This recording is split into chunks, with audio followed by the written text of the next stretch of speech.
So this week I decided that my LEGO collection is getting to the point where I can't display everything anymore. And a big part of that is due to my minifigures. My minifigures are just slowly accumulating every single piece of space that I have. So this prompted me to go through my minifigures and decide which ones I wanted on display and which ones were going into storage, and which ones could be displayed with the sets that they came with. And considering that my dad got me this 16 minifig display case for Christmas, I figured I would put some in here as a special sort of minifig display before I can get a proper decent minifig display. So these are sort of my favorite minifigs that I've collected over the years and I want to keep out but not necessarily shove in a box or display with it set. Now, like I say, I've collected many minifigures across the years, and I've tried to keep a lot of my minifigures that are quote-unquote rare with the sets that they came with. So stuff like classic Boba Fett, when I got when that second generation ship came out, is unfortunately still in my attic, along with Jabba's Palace that I would consider a more rare set,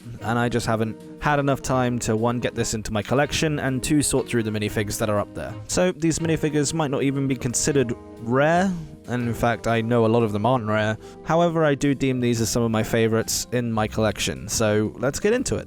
Starting at number 1, I've got Peter Pan. Now, this came from the first Disney CMF, and I wasn't a massive fan of LEGO at the time when those sets were coming out. I was in my quote-unquote dark ages, but there were definitely a few on that list that I wanted to pick up, and Peter Pan was one of them, and I made sure that I felt the packet to get a Peter Pan figure. I also like the sort of new hat hair piece that they have. I think this would be a really cool technique if they were going to make a Link figure from The Legend of Zelda, which a new project has just hit 10k for, but I will be getting into that more in another video in the future. Moving on, this is the new Ahsoka. Now, this is the only reason I wanted the new AAT. I think the Ahsoka figure is a really nice figure. I think all of the other ones are really nice as well, and I didn't fancy paying out the arse for it, so paying 30 quid for this, really not a bad price for a really cool Ahsoka figure, and I think we're going to be getting this one in the future in another set, but the AAT is not one of those sets that I'm a massive fan of, so putting her with it, so she's going in the really cool minifig box that I have.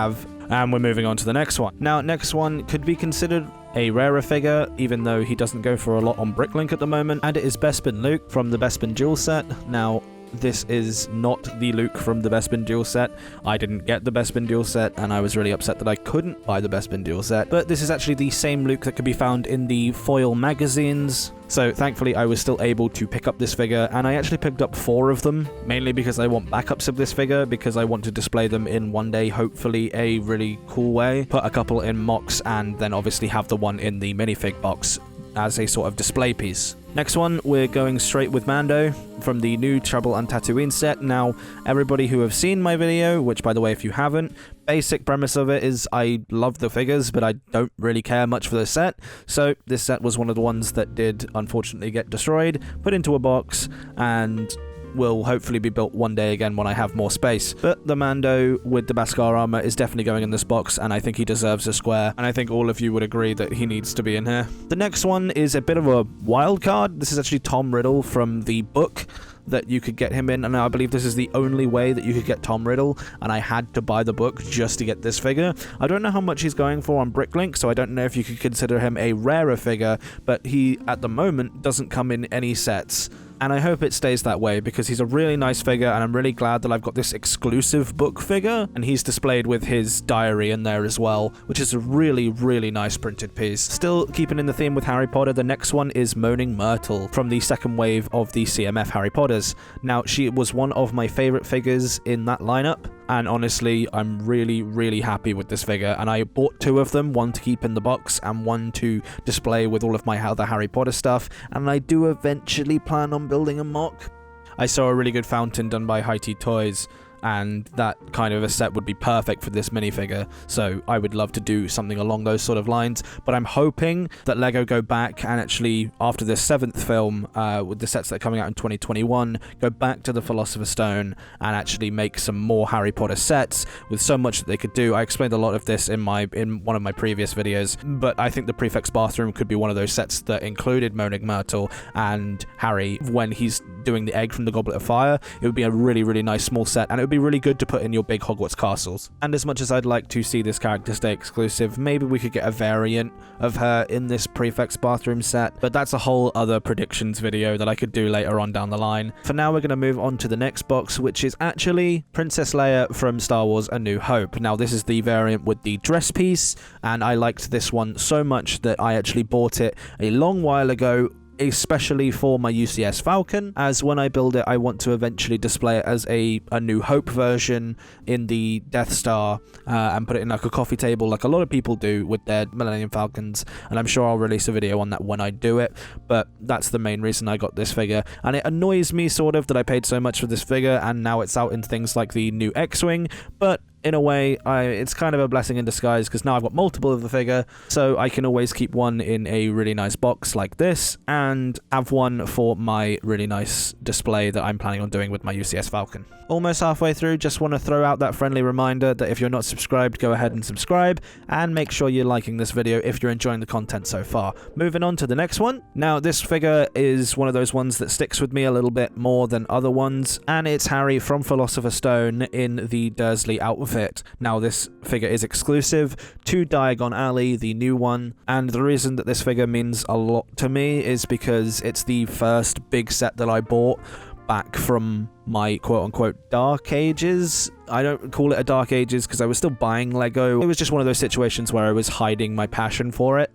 so I still technically call it a dark age. But again, I consider this set one of the contributing factors to really kicking off this channel, as I bought it day one and did the mods video, so this figure just deserves to be in this box as a sort of special memory for me, and not chilling on the Diagon Alley display, which has the other Harry already in there. Now, the next one is a bit more of a boring one, you could say, but it's actually the Anakin from the first pod racer. Now, I bought this minifig to go alongside my new 20th anniversary pod racer, just because I like this minifigure more than the one that we got with the 20th anniversary figure, just because it has that really cool helmet and the cool printed glasses on the head piece, but unfortunately I just don't want to display it in the pod racer because I'm planning on building a mock of a pod racer for this figure to go in, and that figure kind of reminds me that I'm going to be eventually building that mock, and then that's where that figure will reside, freeing up a space. But right now, I like that figure so much that it's going to stay in the box until I get around to building this mock. Moving on, this one's a bit of a strange one. Now, this is the Teal Droid from the new sequel trilogy Y-Wing. I really do like Astromech Droids, and if I'm totally honest, this is probably not one of my favorite ones that I own in my collection, but it is one of my most unique ones that I have in my collection. Now, I've only got a couple of Astromech Droids, and the one from the UCS Y-Wing is probably the one I would actually put in this box, but I like that one actually with my UCS Y-Wing, so the Teal Droid is the next best one, so I put it in there as I think it's a cool fig. The next one, and you can call me a bastard for this, but it is actually the Harry Potter from the Quidditch set.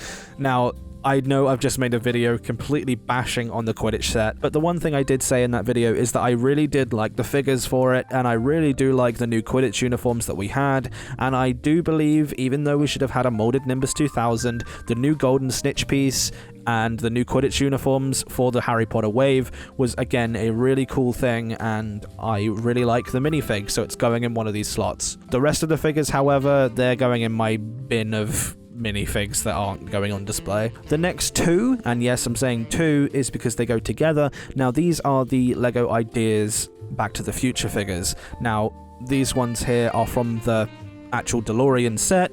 Now, the reason I don't store them with the DeLorean is because the DeLorean has seen better days. Unfortunately, it's missing a few pieces now, and I really need to restore that set into its former glory. And like I say, until I get some more space, especially in my glass case, I'm not going to be moving these figures at all from their nice spot. Now, this set is a really, really nice set. I remember getting it, and it's one of the first edition ones, so I have to make sure I look after it, and this is a good place for those figures. Again, not really a rare fig, but it is one of the more pricey ones. It is the Boba Fett from the UCS Slave One. Now, this one is in here because the UCS Slave One is part of my collection. I bought it for my dad for Christmas a long time ago, and he just didn't have the space to facilitate it, so it's chilling in my collection for now, and I just didn't want the minifigure to get damaged. and you couldn't really see him inside the Slave One just due to the windshield piece, so I figured I'd give him a bit more glory and actually put him in this display case, as he is one of my favourite minifigs.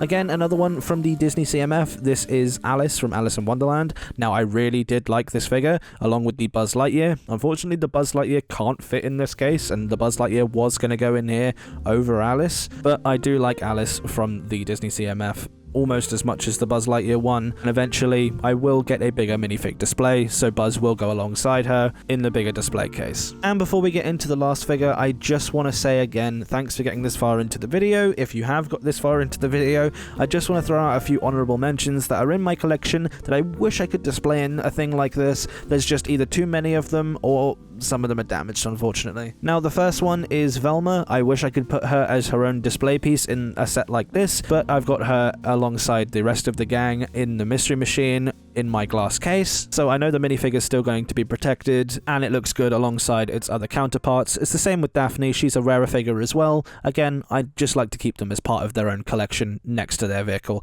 It's the same with the Ghostbusters. Now, I do plan on putting this next to the larger Ecto one and the smaller Ecto one when I eventually have space to put them alongside each other, but unfortunately it's one of those situations where I have to buy a new head as one of the Ghostbusters is damaged, so even though it's just a head, it'll probably cost me an arm and a leg. And of course, there are many more figures that I have in my collection that probably deserve to be in a case like this. These are just some of my favorites for now that I've recently bought because I've been getting back into Lego. Obviously, I do have a lot more figures, and if you guys would like to see a video where I go a bit more in depth into the amount of minifigures that I have, please let me know in the comment section below. And now moving on to number one, this is the Hermione figure from the Hagrid's Hut. Again, not a rare minifigure, but it's one of those figs that just means a lot to me. Now, I wanted the Hagrid's Hut set pretty much just for this minifigure, and Miss Bricks ended up getting me this set just as a gift because she knew I wanted this set, and I don't know, she's awesome. But yeah, another one of those minifigures that just, again, I think looks really cool, but has a more of a meaning to it than just a first glance of a Harry Potter minifig. This has been one of those more fillery videos, so I really hope that you guys have enjoyed it. Please let me know, guys, if you like some of these minifigures as well, and you guys want to see more of this type of content. Really don't like doing what everybody else is doing on the platform at the moment, and I thought sharing some of my own personal stories with minifigures would be a cool idea. Like I say, I don't know how this video is going to perform, but we will be getting back into the is it worth my effing money stuff, as well as the mod videos when more sets start to come out. If you guys have any video suggestions like this more fillery type of video, please go into my Discord, which is in the description below, and head over to the video suggestions tab and let me know your ideas. I love getting my community as involved as possible, so if you have any ideas, please go over there and come and drop me a message. Again, if you're into Harry Potter, my Hogwarts Express instructions are now live on my website. Go into the description, go to TommyCBricks.com, and go and purchase those instructions over there. Again, memberships are live now, so you can go ahead and press the join button next to the subscribe button if you want to help me out a bit more in funding these videos, but don't feel like you have to, it's a completely optional thing. And I will speak to you guys in the next video. Goodbye.